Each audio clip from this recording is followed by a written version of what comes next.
In this video, you will examine some reasons Europeans colonized the New World over 600 years ago, and you'll also begin to examine the 13 colonies. So at this point, you should open to your BainTube Notes section of your Social Studies binder and prepare to take notes.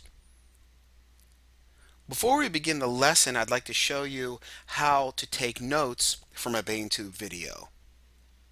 Here's your notebook paper in front of you. And the first thing you're going to do is at the top left-hand corner, write that says U1 Q1.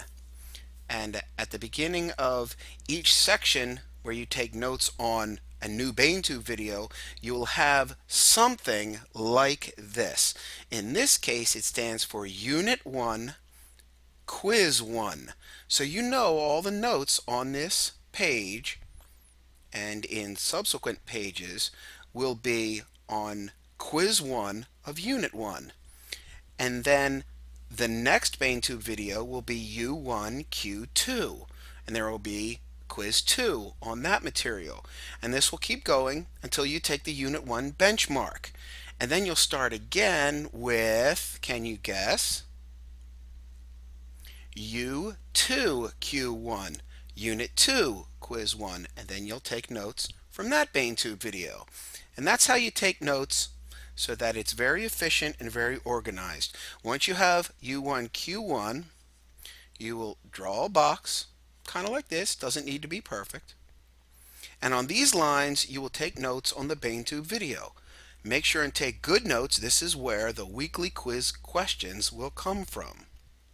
And once you've taken your notes, inside this box, at the bottom of the page, you'll draw another box. And when you are done taking notes, here is where you will write any questions you have about the information on this page. So the questions in this box are only on the information in this box. And then you will continue on as many pages as you need, taking notes, and then writing down any questions or any clarification you might need. And make sure and see me for answers to these questions, and we'll go over those in class. And that's how you take notes from a BainTube video. So starting the lesson, we'll take a look at this word colony. You've probably heard the word before, but do you know what a colony is? Well, I'm going to give you a definition, and I want you to remember that at any point in this video or any other videos, you can pause and take the time you need to write down the information or any questions you might have. And just as well, you can rewind the video, fast forward the video. It's yours to adjust any way you would like. A colony is any group of people or territory separated from but subject to a ruling power. Now we're going to take a look at a map, and this definition may become a little more clear. Here we have a world map, and maybe you know that this is the continent of Europe, and this country right here is Great Britain.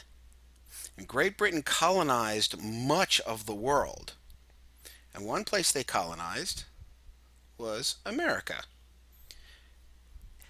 People left Great Britain and formed their communities here, their colonies, but they were still ruled by the king in Great Britain. So you can see that these colonies, the people that lived here, were separated by 3,000 miles from the colonizing country, but they still had to follow all the laws set down by the king in this country. And that's what makes these colonies. They're separated, but they're still subject to the ruling country.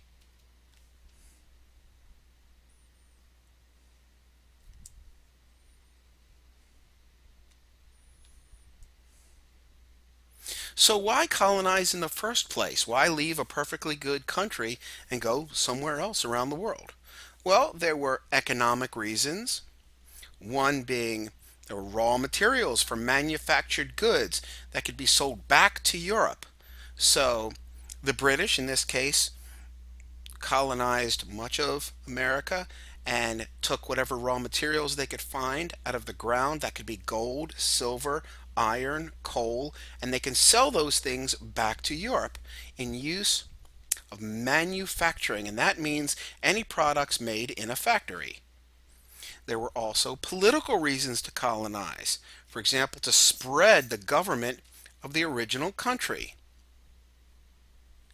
You can see people left Great Britain and wanted to make the king's domain larger. So when they came to America, they would bring the king's power as well and spread that type of government. And there were social reasons to colonize, such as overpopulation or religious freedom. So if you need to pause at this point and copy these into your notes, please do so. This is a drawing of a small colony.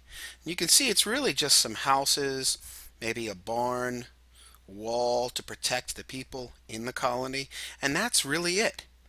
You can see they're separated from really any other civilization, but they're still ruled by the king. It's a colony. As the colonies grow larger, what do you call a community that looks like this? It's a town or even a very small city. You can see the colony is located on the water, access to trade and transportation, an even larger colony. And all of the major cities, especially on the East Coast, started off as colonies, started off as small towns, small villages, and eventually grew into the 13 colonies and eventually then grew into the cities that they are today. This is a photograph of a place in Massachusetts called Plymouth Plantation. And these are colonial buildings that have been maintained so that people can go visit and see what life was like over 200 years ago in America.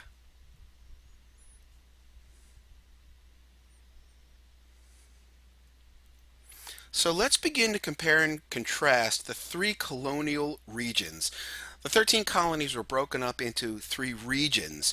And before we move on, we should get a good handle on that term region. So make sure and put this definition into your notes as well, and we'll talk about it in further slides.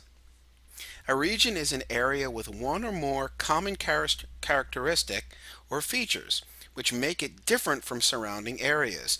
And we're going to look at these common characteristics and features and how they make the colony different from surrounding areas. So this should become clear here in just a few minutes.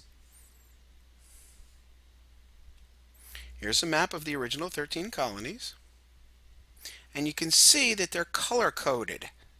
And these are the three regions. Here's one, two, here's three. And you don't need to copy this map down. We'll work with it in class. But you need to kind of be familiar with the fact that these were the New England colonies. These were called the Middle colonies. And these were the Southern colonies. So obviously they're labeled by geographic location, and we'll talk much more about these. You should just have kind of a general picture of the three colonial regions. Here's another graphic from your textbook. You can see the three regions again. And we'll do an activity in class that will help you work with these regions. So, how were they alike and how were they different? Well, you're going to make a little chart in your notes section. We'll talk about the northern or the New England colonies first, and then the middle colonies, and then the southern colonies. So starting off with the New England colonies, they had a theocratic government, which was a religious-based government, meaning that the religious leaders, the priests, were in charge of the government. They made the laws. The New England colonies were mainly urban. Do you know what urban means? If you said that it means cities, you'd be correct.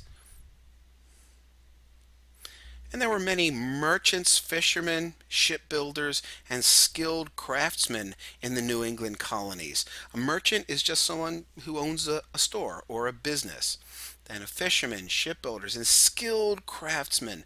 What might be a craft that it would require a skill to do? Can you think of any? We'll talk about that in class and come up with a few. And in the New England colonies, there was the beginning of public and higher education. Public education meaning that school was available to everyone, and higher education is college. And you know that there are some very famous, well known colleges in New England. Now, the middle colonies.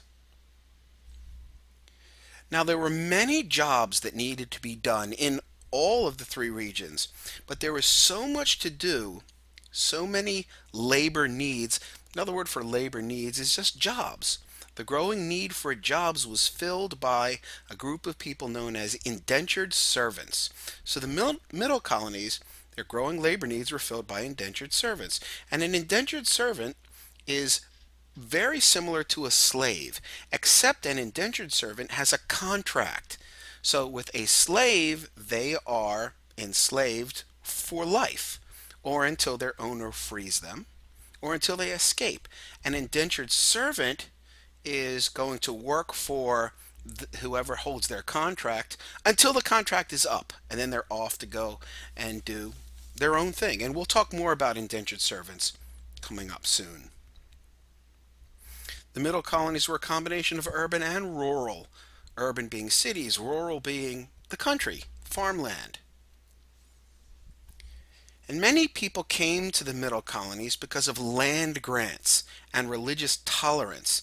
A land grant is just basically when the government gives people free land and all the people have to do is live there and work and build it up. That's called a land grant. You can have it for free. You just have to live there and work on it.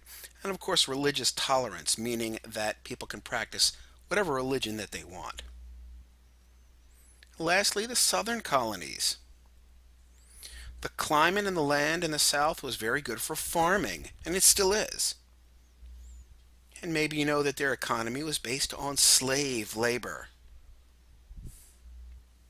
And colonization in the South was based on religious freedom and economic opportunity. Very important term here, economic opportunity. And all that means is the availability of jobs. Are there jobs to be had in that region? So these are some details about the three colonial regions. Please see me with any questions that you may have jotted down, or maybe some that you didn't jot down, or if you need clarification on any of the information in the BaneTube video. Again, please remember, you can review this video as many times as you would like. You can pause, you can rewind, fast forward, you can watch this video with friends, share notes, whatever you need to do to use this technique so that you can be successful in class.